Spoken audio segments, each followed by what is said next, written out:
Okay. Well, I started recording lecture now, so yeah. The questions were kind of simple. So if you think you know the answer, then you probably do. I'll go over what the questions of the quiz at the end of lecture. But let's get going with the division of polynomials. In this section, we're going to look at literally two polynomials being divided by each other. First, I'll start by showing you the standard form for a polynomial function. This is not included in your book. They usually don't include this, but I think it's very useful to know. The form looks like this.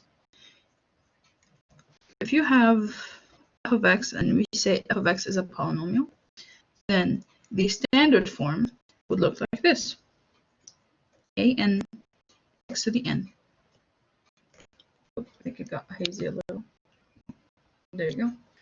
So a(n) x to the n plus a(n minus 1 x to the n minus 1 plus a(n minus 2 x to the n minus 2 plus dot dot dot dot a to the 1 of x of just the 1 power, so there's nothing there. And I ran out of space. I always do that. A0 with no x, right? So plus a0 with no x. Now, this might look a little confusing and maybe a little intimidating, but please don't be scared. This is just the normal polynomial function we usually see. Just instead of actually giving you a power and a coefficient, I give you letters and to make it broader. This is a general term. Yes? It's more abstract. So, for example, this is the same thing as if I told you you have x to the 7th plus 2x to the 6th minus 3x to the 5th minus 4x to the 4th plus x to the 3rd plus x to the 2nd minus 15x plus 7, for example. Right? So this is a polynomial. Now the degree of this polynomial is what? It's 7. So this right here only goes up to the 7th degree, where you have the highest power, which is n in that case, is 7.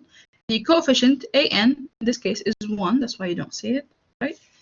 And this right here would be a of n minus 1, where n minus 1 is literally 7 minus 1, so 6, and then 5, and then 4, and then 3, and then 2, and then 1, and then the 0 power.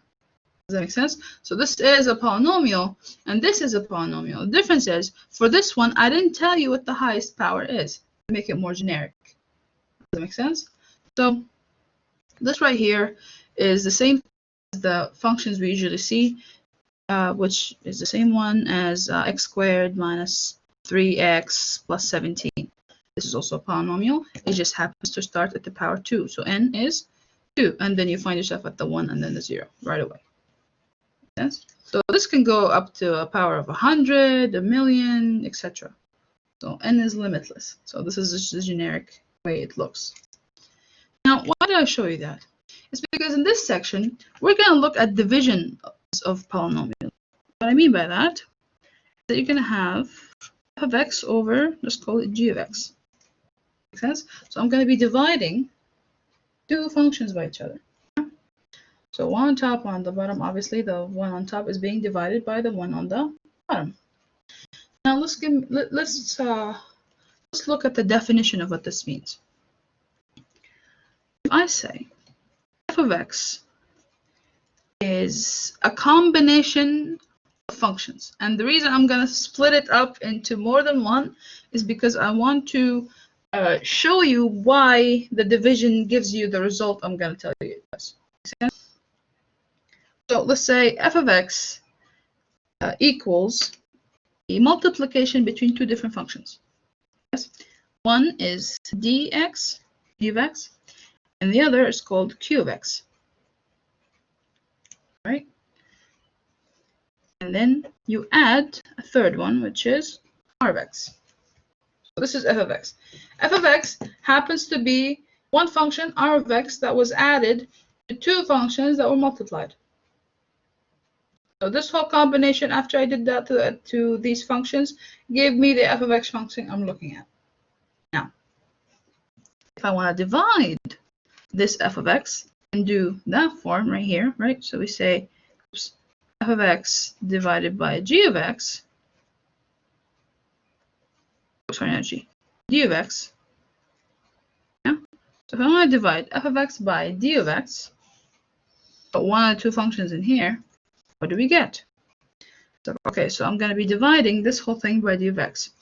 The multiplication, when it's divided by d of x is going to cancel with d of x, and you're going to end up with q of x. So it's only q of x plus r of x over d of x, because these can't be divided. We don't know what they are. So this is the end result. Now, what is d of x, what is q of x, and what is r of x? Those are kind of notations we're using to indicate parts of the division. Because we're going to look at two types. There's synthetic division and there's long division, and we're going to do both. So inside the function, you have the function we're going to divide by, so the divisor. Therefore, I'm using the letter D, right? So this is the divisor. That's why I divided by it. Yes. So inside the function that you're usually going to divide, what you're dividing by is supposed to be one of the zeros, or at least a part of the function. Otherwise, you can't divide by it. Does that make sense? And remember, it doesn't have to be specifically a zero. Like, you can still have plus r of x, but it will be part of the function, always. So this is a divisor. This is what we're dividing by. The quotient, why does q of x get divided by d of x? It's because I divided f of x by it. So this right here is f of x normally. And if I want to divide f of x by d of x, then this whole thing gets divided by d of x, because this is f of x. Does that make sense? So that's why we're dividing q of x by d of x. Make sense? Since these two got multiplied, dividing by d of x cancels this one out and leaves you with the q of x. Okay. So now back to r of x. Q of x. So q of x is the quotient, right? So this is the part where you end up finding your answer, right? So this is the result of the division. As you can see, it's going to be in the answer. So when you divide this by d of x, you get q of x. Now, r of x is the remainder. It's the value that was added but not necessarily multiplied, which means that when you divide it by d of x, it doesn't give you a whole integer. It doesn't give you a neat number. It doesn't divide nicely. Does that make sense? And as a result, you end up with some value that you write as a plus blah over the divisor. Does that make sense? So this is going to be your remainder. Remember when we did back in school, when we did long division, right?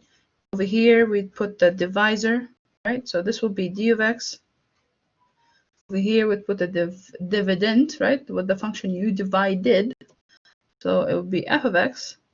Over here would be the quotient, because this is the answer of what you found. And once you're done solving everything, at the end, you're going to end up with the remainder. Well, this is exactly what I'm talking about. Make sense? Just in function form. So these are the placements of these functions. F of x is right here, d of x is right here, q of x is right here, and r of x is down there. Okay? Now, let me give you an example, because I think that would help clarify things.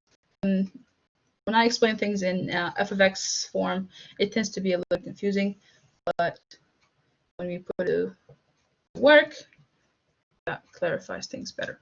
So let's look at example number 1 in the notes if you have them with you. If not, I'm going to write it down anyway. Right? So question number 1.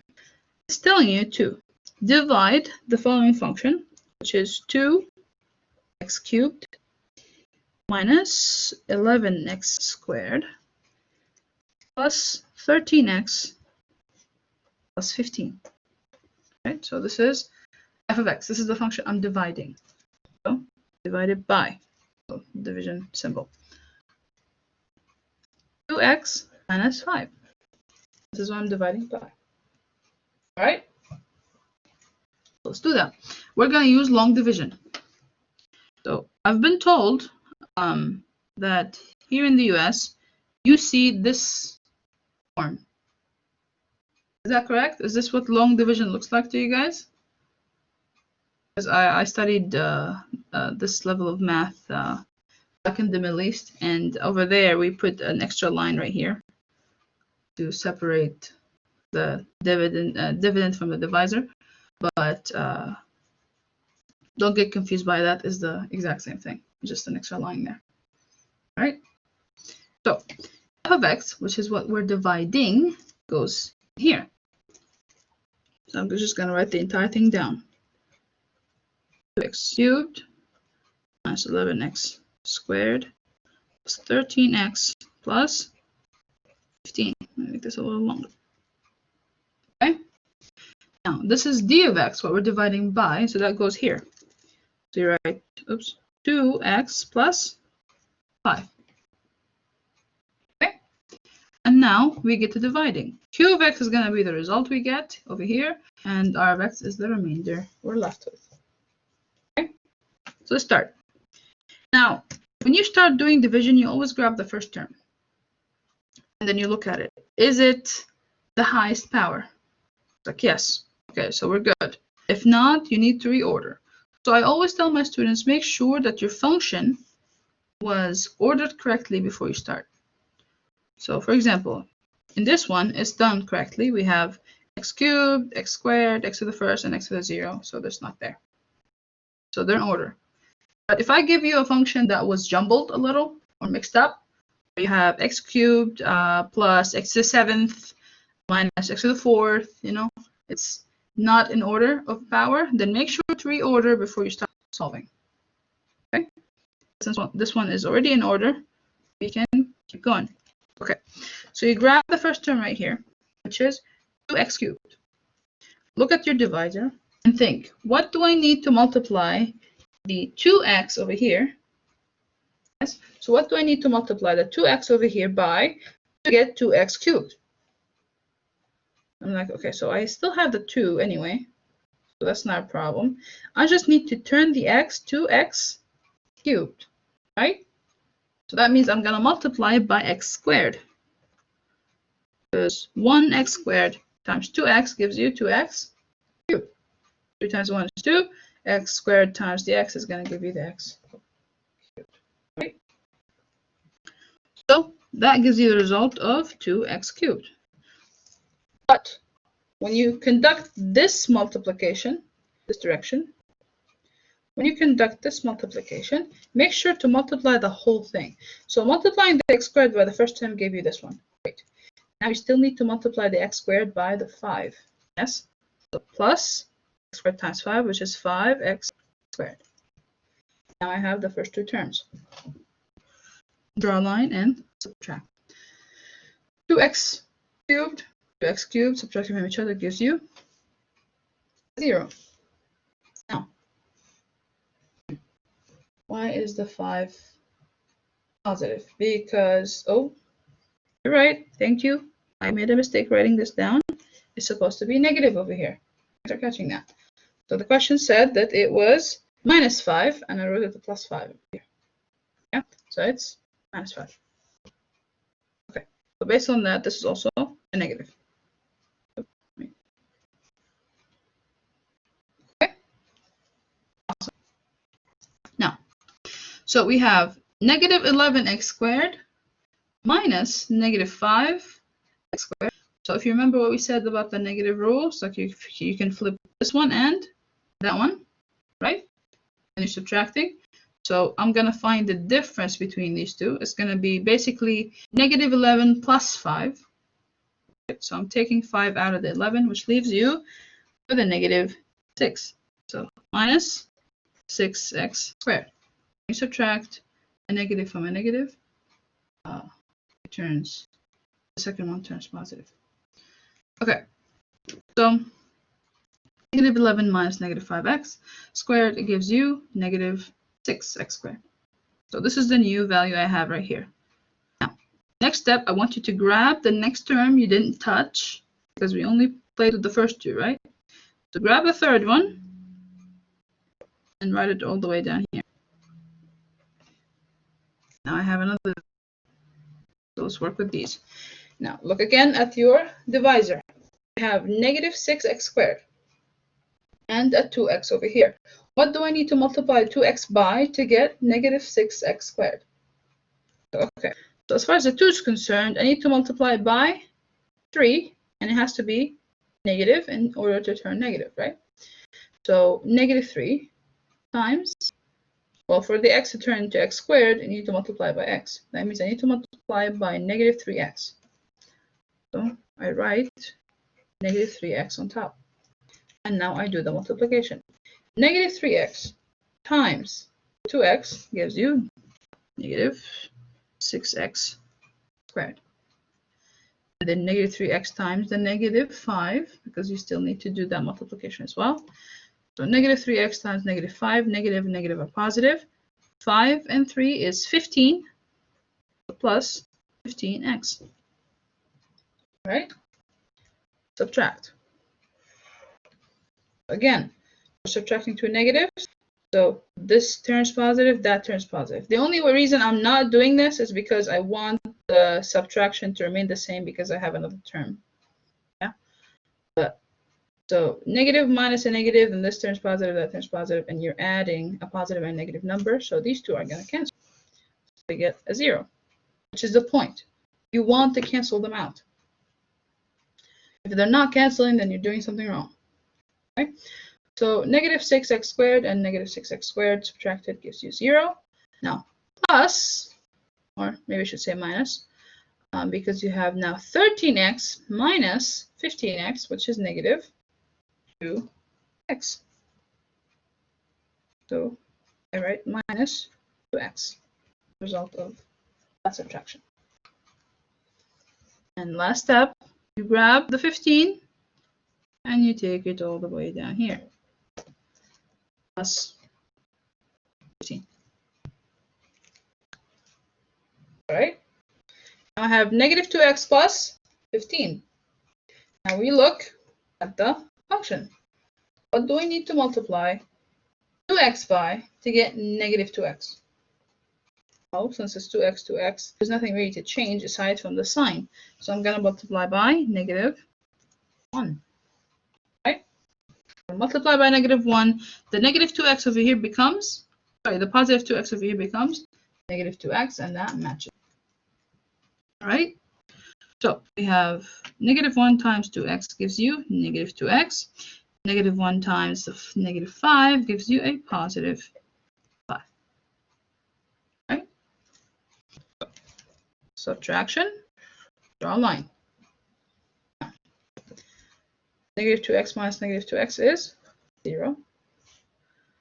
And 15 minus 5 gives you 10. So plus 10, positive 10.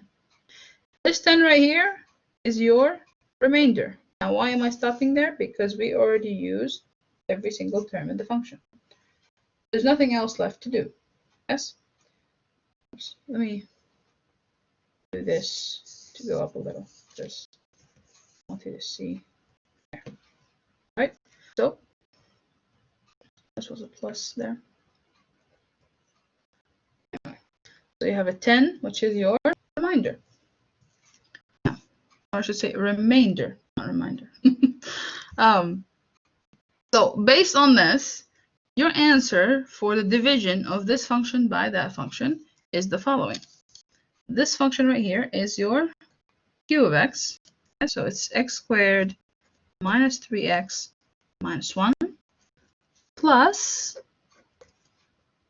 right? Now we need to write r of x over d of x. Yeah? Based on the definition right here. So my q of x was that. I wrote it down. And then I need to write r of x over d of x. So d of x is what we divided by. So let's write down 2x minus 5.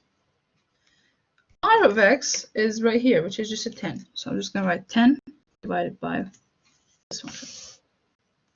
Yes, so this is the result of f of x divided by 2x minus 5. Now, the only reason I wrote f of x instead of writing this whole thing is because this is too long. Yes, this is the answer for the division. So once you're done conducting your division, this result is what you need to give me.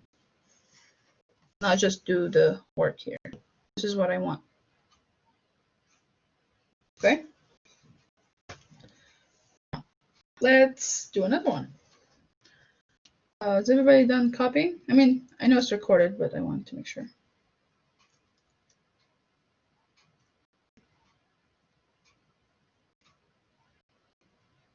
Okay. I'll take that as a yes. All right. Here you go.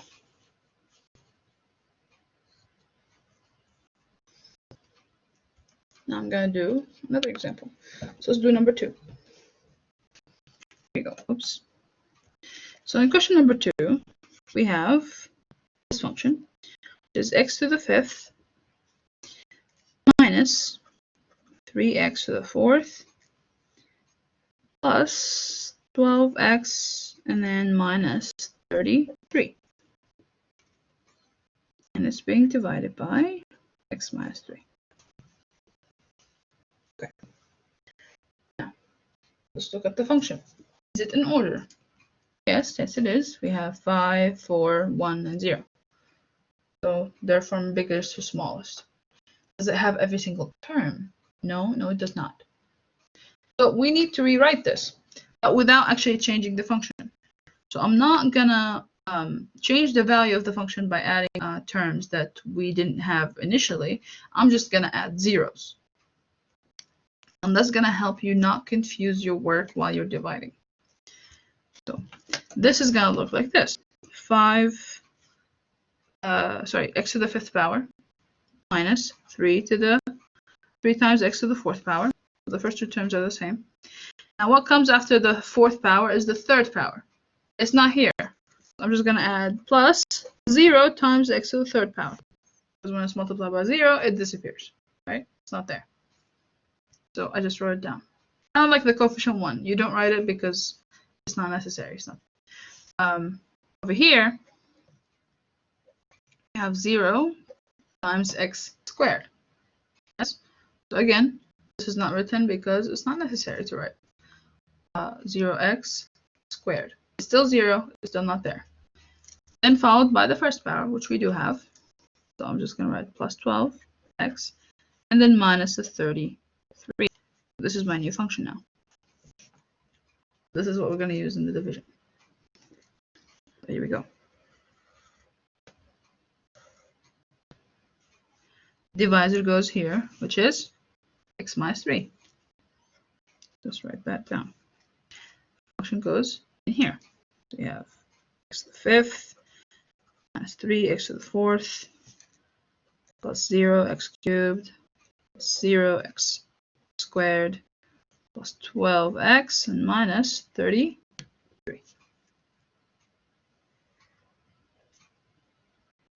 Okay. Now let's start dividing. First term, x to the 5th power. I want to turn this x into x to the 5th. What do I need to multiply by? Well, x to the 4th. Because you add the powers, right? So x times x to the 4th gives you x to the 5th. So it's x to the 4th power. Now I'm going to multiply this times the whole thing. X to the 4th times x gives you x to the 5th. X to the 4th times negative 3 gives you negative 3x to the 4th. Subtract. X to the 5th minus x to the 5th is 0. Negative 3x to the 4th minus negative 3x to the 4th is another 0. They both cancel. Done. Okay. Next step would be to take the next term. It's already 0. Nothing to do. It's already 0. Nothing to do. So I'm grabbing this one. Go all the way down. We have 12x minus 33. So I'm taking that one too. Now why did I take 2 is because you need 2 terms to do the multiplication. Now we look at this one right here. what do I need the x to be multiplied by to give me 12x? Well, this is just the 1x. That means I need to be multiplied by 12. So let's do that. Plus 12. Positive 12. Now, 12 times x is 12x. 12 times the negative 3 is going to be 36. Negative 36. Subtract and find the result. 12x minus 12x is 0. And then negative 33 plus positive 36 it turns into. This becomes a positive, and the result of the subtraction here is positive.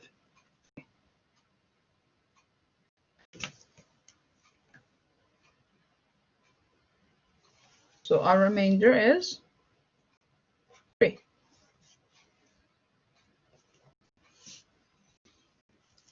The result of the function is what?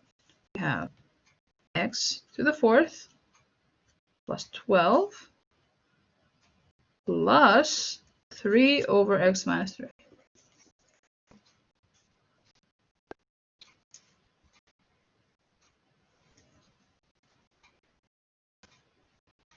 All right.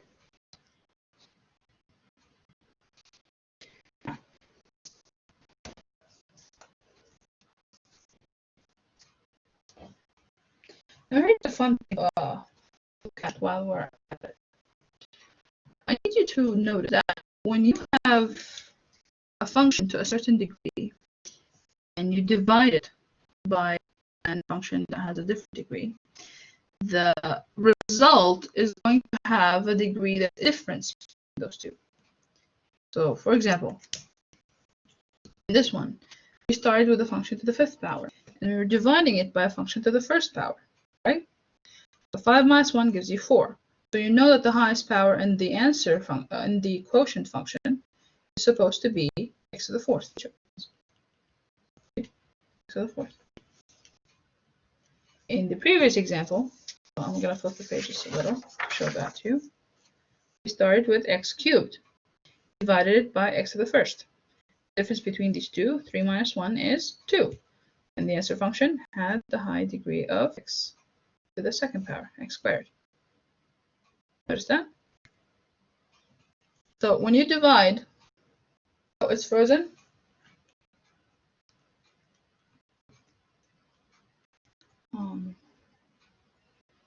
Is it frozen for everyone? Let me try to do this. Okay, I'm going to turn it off for a second. And then turn it back on.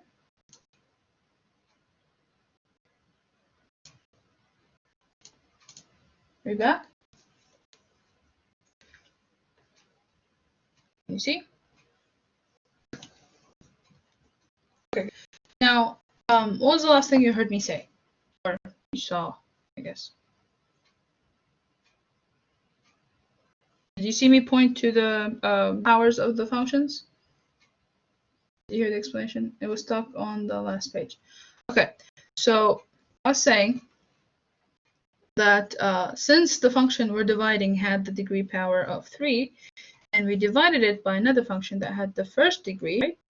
So these two divided by each other gives you a function to the 2nd degree. Make sense? So it's the 3rd degree minus 1st degree gives you 2nd degree. So 3 minus 1 is 2. So the degree of the function you start with minus the degree of the function you're dividing by, that will be the degree of the function you are left with. Make sense?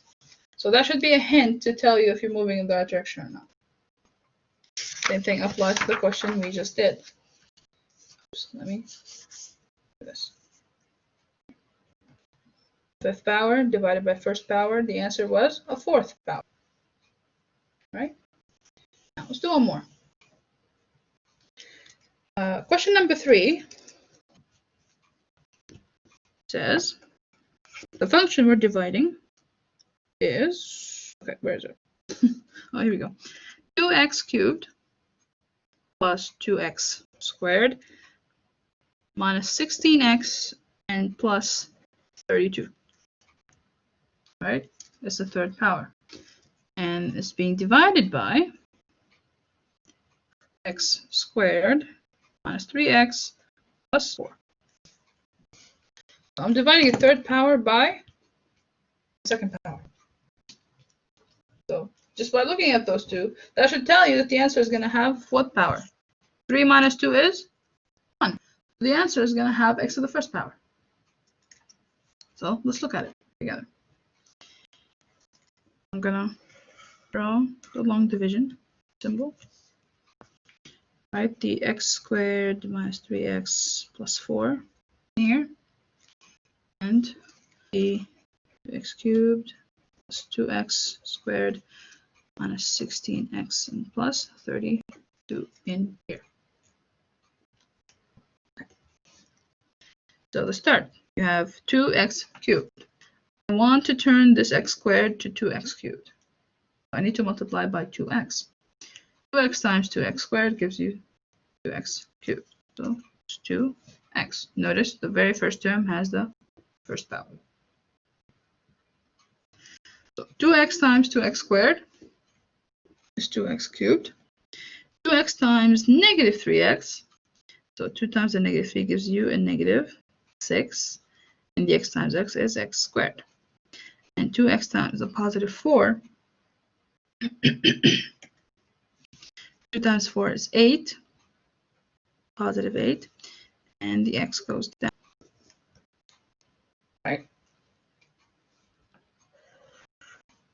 Subtract.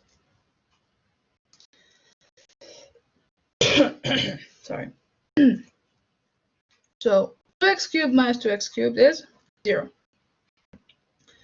2x squared minus negative 6x squared. The negative with the negative, they both turn positive, and we're going to add these two. So you get 8. Positive 8x squared. And then we have negative 16x minus 8x. And the difference between these two is going to be a negative 8x.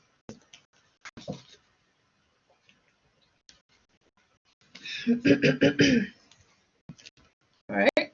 Now, I'm going to take the 32 down and add it right here. Now we look at the function we're dividing by again. How do I turn the x squared into 8x squared? I'm going to be multiplying by 8. That's correct. So since it's positive, I'm multiplying by positive. Plus 8. 8 gets multiplied by this whole thing. Now let's do it. 8 times x squared is 8x squared. 8 times negative 3x is going to be negative 24x.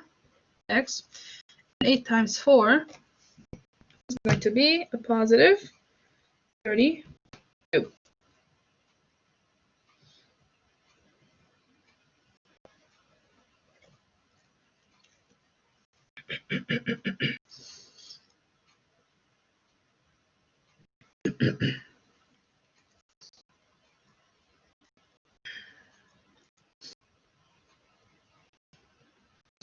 Right? And looking at this, I think I caught a mistake I did. Did you guys catch it as well? You see the mistake I did? There's a mistake in here. Can you tell me where it is? In this one, in this calculation. Yes, good job. See, right here, we have negative 16 minus 8. Yes, and remember the sign flip rule, right? So you turn this positive and you turn this negative. So it will be negative 16 plus negative 8. Right, so you're supposed to add them. So 16 plus 8 is 24 negative. And the only reason I caught it is because these two are supposed to match. Yeah, so this is then 24. I know it looks weird now, but it's 24 and it's negative. Right? So now we're subtracting. 8x squared and 8x squared is 0. Negative 24x and negative 24x, another 0. And 32 and 32 subtracted is another 0. We're done. Nothing down there. There's no remainder. this function divided that one perfectly. Yes? So the answer is going to be 2x plus 8. And there's no remainder. You can write plus 0 over the divisor, but it's pointless, so there's no need. Now, the fact that the answer turned out to be this, and only this, the fact that there's no remainder, that tells you that this right here, this function, is a 0, or 2 of them, 2 zeros of that one. And if you divided this function, the big one, by the answer we just got, you would have ended up with the function we divided by. Yes, so these two multiplied together gives you that one, without any remainders. So I've been asked before, so does this fit in the form you showed us before, which is this one? Does this fit in here? Because in here I said it's qx plus the rx over g of x, right? And I told you initially that f of x itself is dx times qx plus r of x. So is this that function? Does it fit? It's like, yes, it does. Because, like I said, the multiplication between these two gives you that one. The only difference is, because we don't have a remainder, that means that r of x in this case is just 0. So this is just plus 0. Make sense? But it's still the same form. All right. Now let's go to the part. This is called synthetic division. And it's actually a lot easier than long division.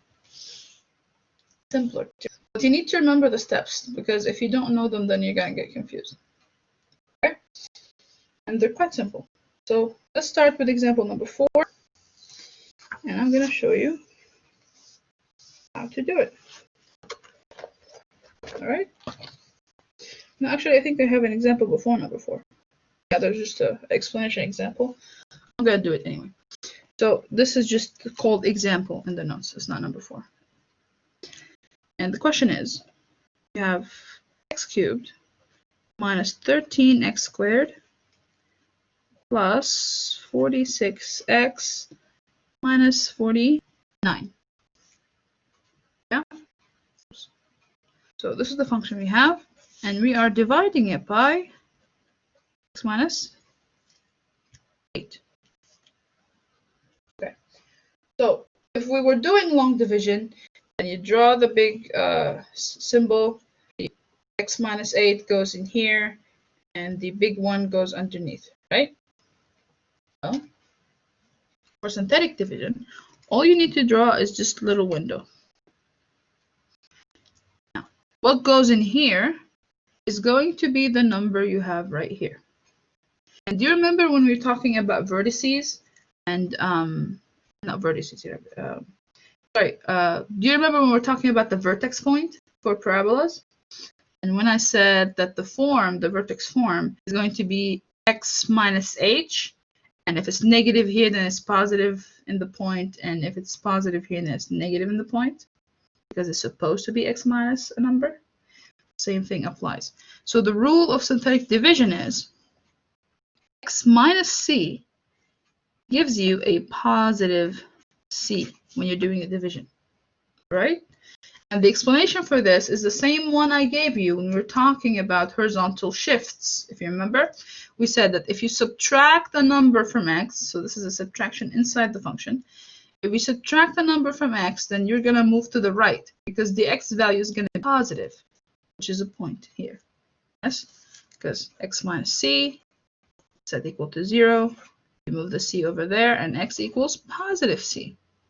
Yes? So when you have a pair of parentheses with a x and then a subtraction of a number, then that number is positive, right? So over here, I'm going to write a positive 8. If this was an addition, then this would be a negative 8. So please pay attention to that, because this simple thing could ruin your entire division, all right? If it's subtraction, the number is positive. If it's an addition, then the number is negative. Flip it. Flip the sign. Okay? Now, so you grab only the number. You take the 8, you put it here. Okay. Now we're going to do the function. The function goes here, but I'm not going to write the x's. Only write the coefficients. Yes?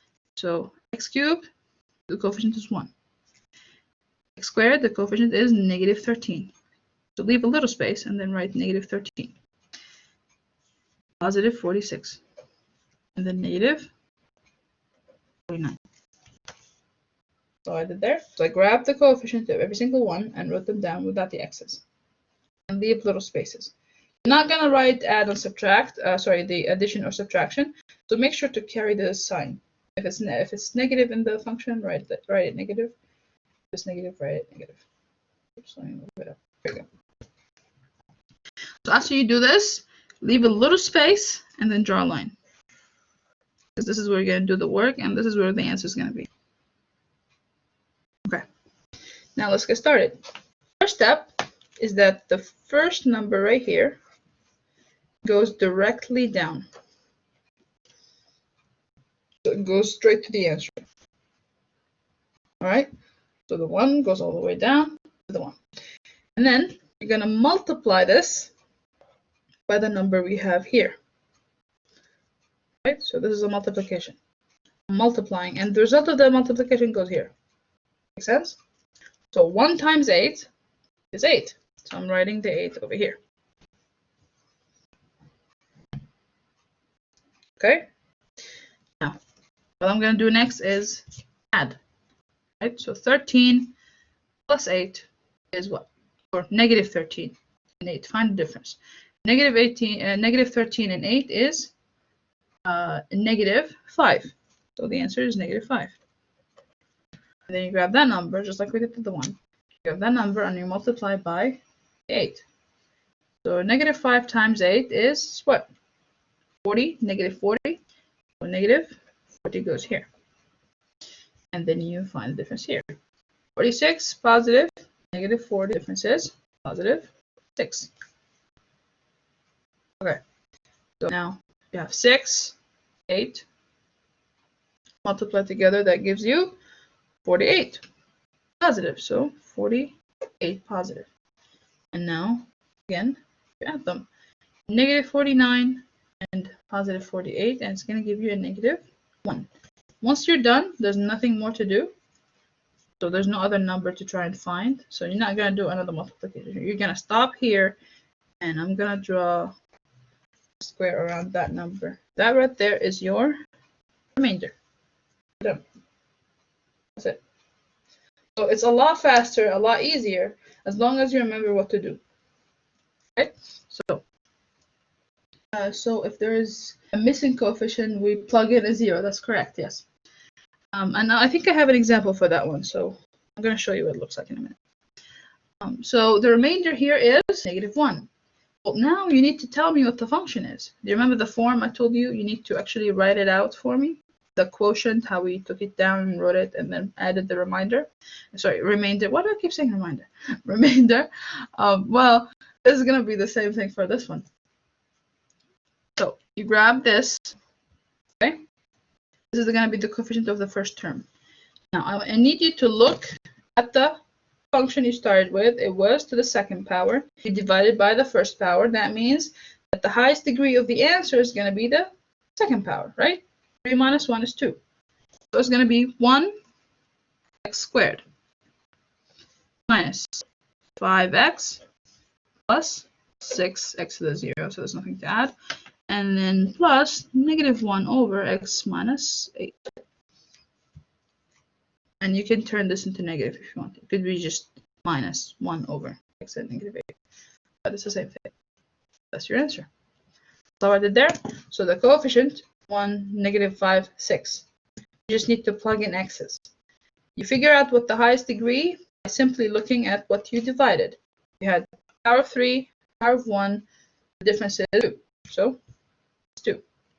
1 to the x to the second, negative 5x to the first, and then 6x to the 0. So it's just 1. So you always start from the highest and just keep going down until you run out of numbers. And then you write your remainder. So let's do another example, all right? Hopefully that will help. Here we go. This is number 4 in the notes.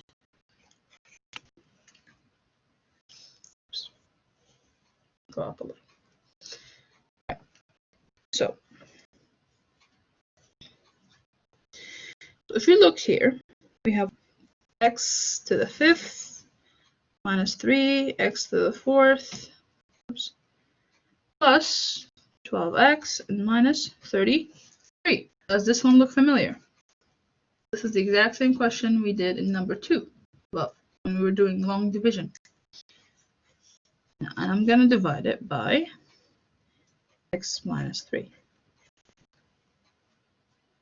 Yes. So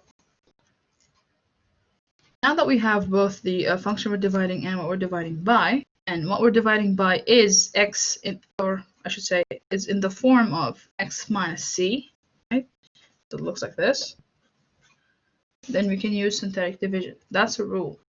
If I didn't give you the divisor in this form, you can't use synthetic division. You have to use long division. Synthetic division only works if what you're dividing by has an x to the 1st power and the coefficient 1, where it could just disappear, and you're adding and subtracting a number, and that's it, because all I want is that number. If you have other stuff in there, that's going to complicate it, and you can't use synthetic division. Make sense? So this rule only works if I have a divisor that looks like this, whether c is positive or negative. All right? Now, looking here, this is my function, and like we saw before, it's missing x cubed and x squared. So I need to add those. It would look like this: 5x squared minus 3x to the, why do I say squared? It's to the 5th power, sorry. X to the 5th power minus 3x to the 4th power plus 0x to the 3rd power plus 0x to the 2nd power plus 12x and minus 33. This is my new function.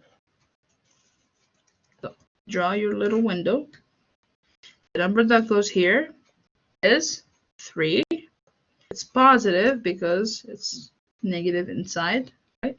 That means it's going to be positive in here. Now I'm going to take the coefficients.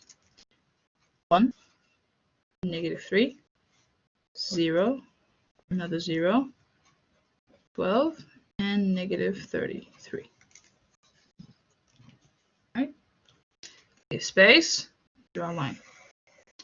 You grab the first term, take it directly down, and write it in the answer. And then you multiply. Oops. 1 times 3 is just 3.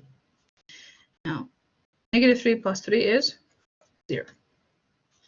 0 times 3 is 0. 0 plus 0 is 0. 0 times 3 is another 0. 0 plus 2 is 0. 0 times 3 is another 0.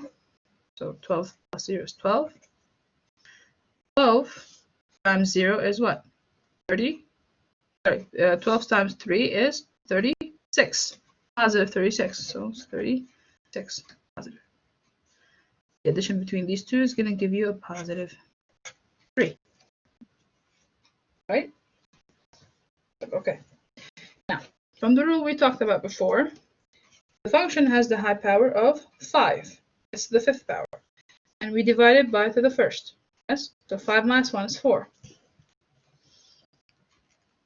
There you go. X to the 4th, 1x to the 4th, plus 0x to the 3rd, 0x to the 2nd, 0x to the 1st. There you go, below so you can see. There you go. Plus 12, and then plus the remainder, which is 3 over x minus 3. Now, if I want to write this without all these zeros, it looks like this. X to the 4th plus 12 plus 3 over x minus 3. Now, if you look at the previous example we did, which is number 2, so I'm going to grab that piece of paper to compare. And you look at what we have for the answer. See this? And that. They're identical. It's the same answer. But this was a lot faster. Right? So again, any division can be done in long division. Synthetic division can only be used when the divisor looks like that. Yes? So as a rule, since the divisor is always going to look like that, that means the divisor is always going to have a degree power of 1. So when you're starting to write out the answer in function form again, you always start with a degree lower than the function you divided. And that's it. Okay. So let's do another one. Here's number 5. Okay. All right. So number 5 says the function I'm dividing is 3x cubed minus 48x plus 25x squared plus 20. Okay, and I'm dividing this by x plus 10. Right. First thing I need to do is reorder this, because I have x cubed and then x to the first, and then x to the second, and then x to the 0. I just need to switch these two. So it becomes 3x cubed minus, plus 25x squared minus 48x, and then plus 20. This is my new function. Now that we did that, we can use synthetic division. Over here, I have x plus 10. So inside my little window, 10 goes there. Now, is it going to be positive or negative? What do you think? It's going to be negative. Why is it negative? It's because it was positive in here. Always flip the sign. Since I have x plus 10, there's going to be negative 10 in here. So again, if you solve this out, x plus 10 equaling 0, grab the 10, move it to the opposite side, and x is negative 10. Yes, that's negative 10. All right, now, negative 10 went in there. Now I need to take the coefficient of every single term. 3 of the x cubed, positive 25 of the x, negative 48, and the positive 20. Leave space, draw a line. First term goes down directly, so 3 all the way down. Now, 3 times negative 10 is negative 30. So negative 30. Add, and you end up with negative 5. Okay. So negative 5 times 10 is positive 50. So positive 50. Negative 48 plus 50 is positive 2. Now, 2 to negative 10 is negative 20. Yeah. Right? And the addition between these two gives you 0, and that is your remainder. So the remainder is 0. Right. I don't have a remainder for this one. Now I need to write out the function. So you grab the coefficient, and you write the next high power. The function we started with was cubed. So this is going to be squared. 3 minus 1 is 2. Right? So 3x squared, negative 5x to the first, and then plus 2x to the 0. Now there's no plus remainder since it's 0. This is your answer.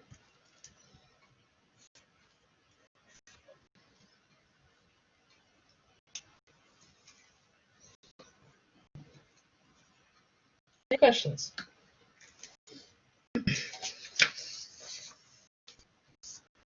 So far so good? Okay. So that was the division part of it. Now let's look at the theorems. We're going to apply these stuff. The first theorem we're going to look at today is called the remainder theorem. And the remainder theorem talks about how the remainder of the polynomial is going to be the same value c you divided by. So the theorem itself is actually in your notes. Let me take this out. Show it to you right here. Zoom a little bit. There you go. So if you see here, it says if a polynomial f of x is divided by x minus c, so that's synthetic division, yes, then the remainder is f of c. So if you grab the value c, plug it into the function, f of c is going to be your remainder. conclusion of that, the value of f of c is the same as the remainder we get from dividing f of x by x minus c. Make sense? But why would that be useful? Well, let's look at a few examples. Okay, so the first one, number 6, is the following. Given this f of x function, right? So I'm telling you that f of x is 5x to the 7th power minus 3x to the 5th power plus 2x to the 2nd and minus 1. Yes. Use the remainder theorem to evaluate f of negative 1. Now, we can easily just grab negative 1, plug it into the function, basically finding f of negative 1, and solve, and you'll have your answer. What is f of negative 1? But the question said use the remainder theorem. So, oops. What we're going to do is I'm going to divide this. So now the coefficients that go here are easy to know. Now note, we're missing a few, right? We don't have x to the 6th power, we don't have the 4th power, we don't have the 3rd power.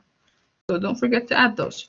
If I'm going to write it down, it looks like this: 5x to the 7th plus 0x to the 6th minus 3x to the 5th plus 0x to the 4th plus 0x to the 3rd plus 2x squared minus, plus 0x to the 1st, and then minus 1, right? This is the entire function I'm using. So you have 5, 0, negative 3, another 0, 2, another 0, and then the negative 1. Leave space, draw a line. Now there's a part we skipped. What number do I write right here? I didn't tell you what you're dividing by. Remember, the remainder theorem said that when you're dividing f of x by a value x minus c, yes, so if I'm dividing f of x by x minus c, the remainder is going to equal f of c. So since I'm asking you to find f of negative 1, that means that this is f of c. So if that's the case, that means my c is negative 1, right? So the form over here is x minus c. So it's going to be x minus negative 1, so it's going to be x plus 1. Meaning that whatever number you see in here is the exact same number you're going to plug in here. So it's negative 1. I'm dividing by negative 1. That number is what goes in here. So now, grab the first term, take it all the way down. 5. 5 times negative 1 is negative 5. Adding it to 0, still negative 5. Negative 5 times 1 becomes positive 5. So now we have negative 3 plus 5, which is positive 2. 2 times 0, 2 times negative 1 is negative 2. 0 and negative 2 added together gives you negative 2. Negative 2 times negative 1 is positive 2. 0 and positive 2 added together is still positive 2. Another multiplication gives you negative 2. 2 plus negative 2 is 0. 0 times negative 1 is 0. 0 plus 0 is 0. And then 0 times negative 1 is another 0. And negative 1 plus 0 is negative 1. So that means that f of negative 1 equals the remainder, which is negative 1. It happens to be the same number. And you're done. Now notice I didn't ask you to write out the result function. It's because that's not what the question asked for. I asked you to find f of negative 1. And that is negative 1. All right? Now, let me give you another example to use the theorem. Hopefully that would clarify things more. Actually, let's just use a different page. Okay. There we go. So we have, this is number 7.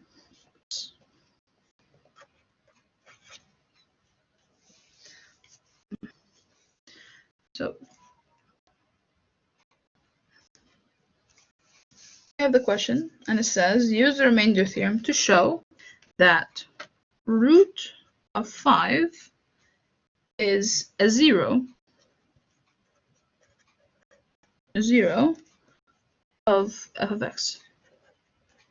And f of x is x cubed minus x cubed minus 4x squared minus 5x plus 20. All right, so f of x is a cubic function, and I'm asking you to prove that the root of 5 is a 0 of f of x. Now, what do I mean by 0? Usually, when you're trying to solve polynomials, if you remember, when we were talking about that, we said, like, for example, x squared minus 3x plus 1 equals 0. This factors into 2 pairs of parentheses, right? With x over here, number over here, number over here, right?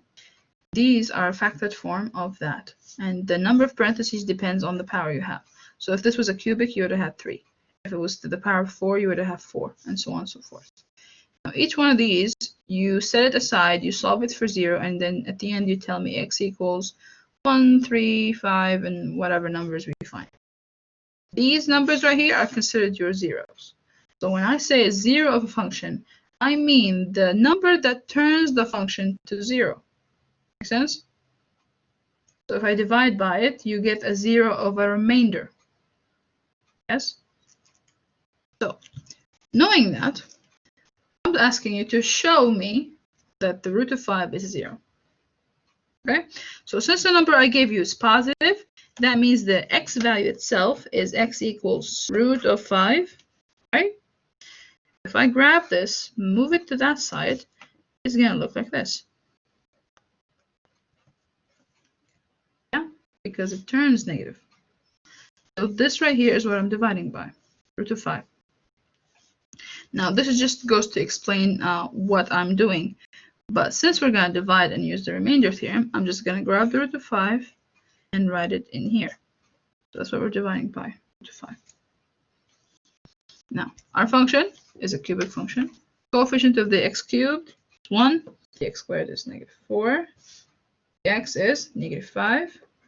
And followed by a positive 20. Okay, leave space, draw a line.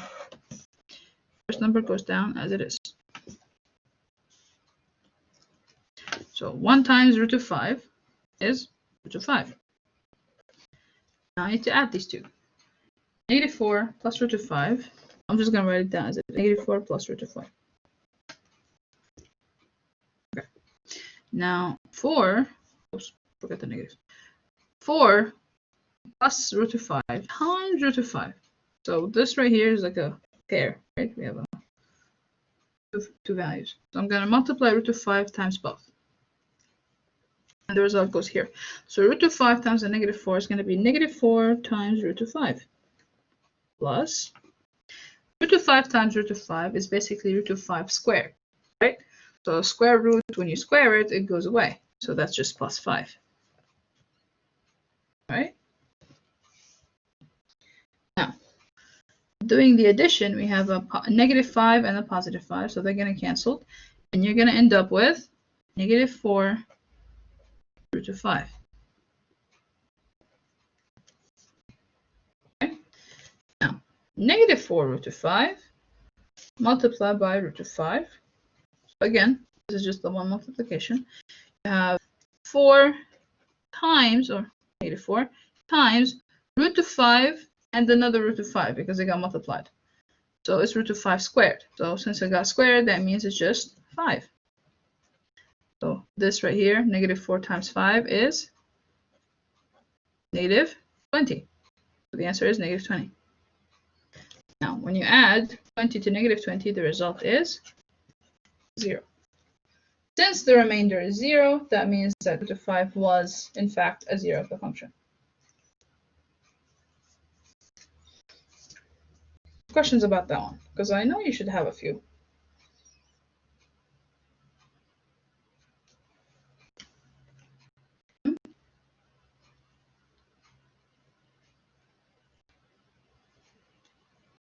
Anything? Okay. Let's move on. I'm going to show you another theorem. It's called the factor theorem. Let me look at the time real quick. Oh, we're so good. Okay, good. We'll have about 10 minutes, 13 minutes. Okay. So the next one is called the remainder theorem. Sorry, factor theorem. So for the factor theorem, it's talking about the fact that f of x is a polynomial, right? So it's a poly function. It's a polynomial function. So if that is the case, then one of two things is true. And often it's actually both. So one, first rule, is that if f of c, yes, if f of c equals 0, yeah, now if you remember, we said that f of c is the same value as the remainder of the remainder theorem, right? So I'm basically telling you that if the remainder equals 0, right? So if f of c equals 0, then x minus c, which is the first degree function we divide by, right? X minus c, remember, c and c, so it has to be the same number. So the same number of the remainder in here plugged into the function is going to be the number in here. So that means that x minus c is a factor of f of x. Yes, basically I'm saying that f of x is a multiplication between a bunch of first degrees, like we saw in section 2 of this chapter, right? So f of x is a multiplication of a bunch of first degrees because it's a polynomial. And I'm saying that f of c equals 0. So if this is the case, then x minus c is a factor of that function. So x minus c happens to be one of those teeny tiny things. And when you divide a function by one of the multiplicative of it, it's just going to cancel cleanly, and you're going to get a remainder of 0, which is what this is saying. Okay. Number 2 is kind of like saying it backwards. If x minus c is a factor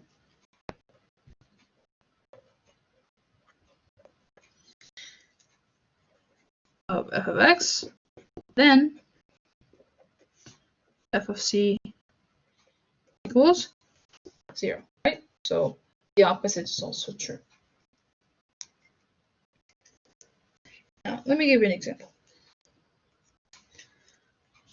Here you go. This is number 9.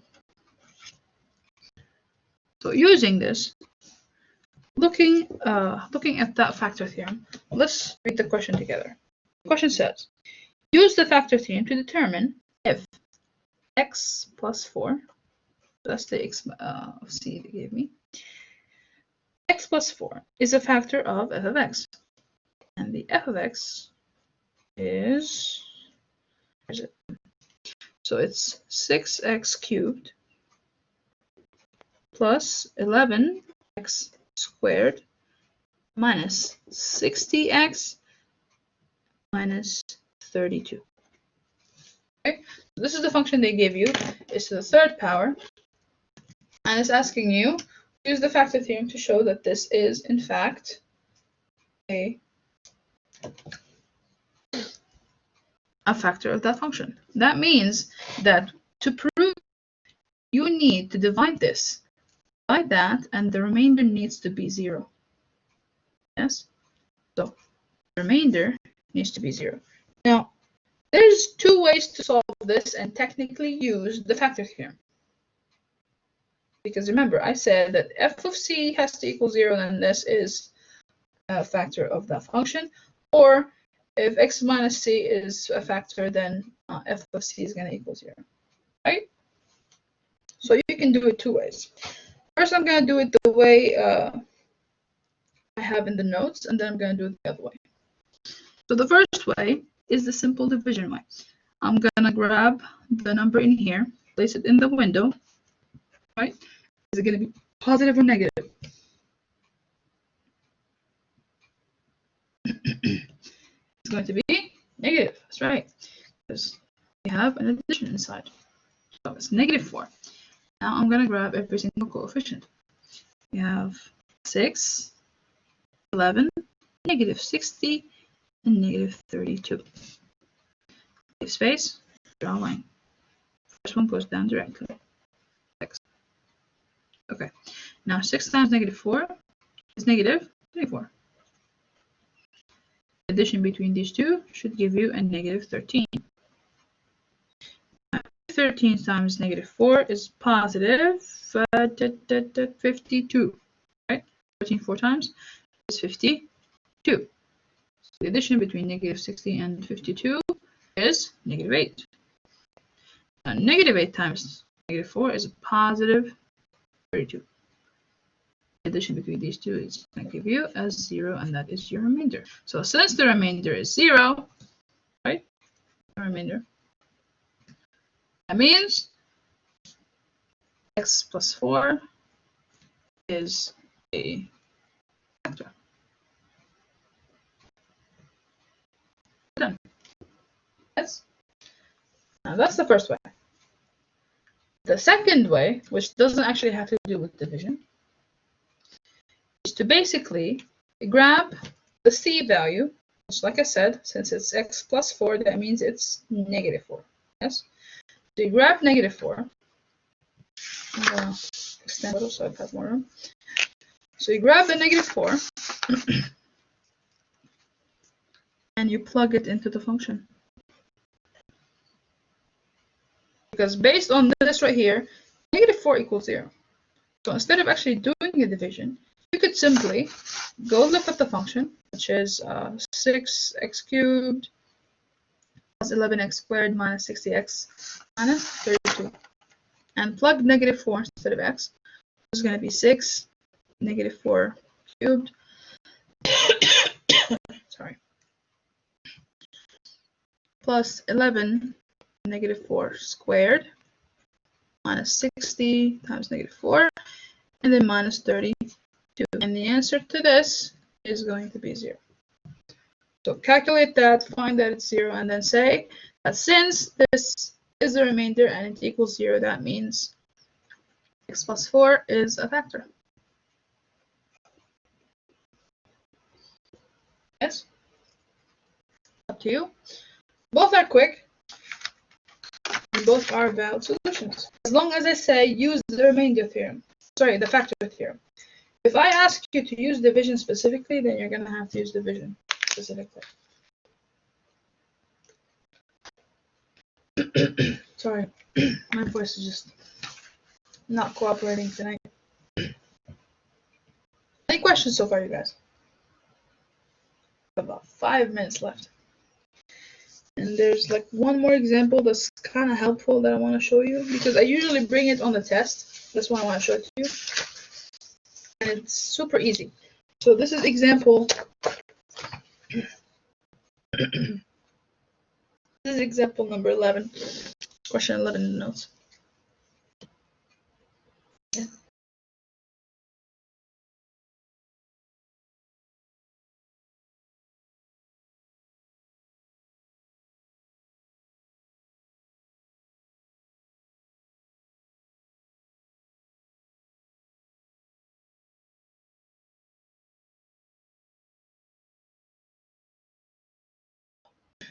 Sorry, I had to mute the mic. I was sneezing. Okay, so number 11. So for this one, we have a question that says, you have a function or polynomial they specified the type of function. So they said you have a polynomial with a degree of 3. So you have degree of 3. And it has 2 zeros, right? So we have 2 zeros with the multiplicity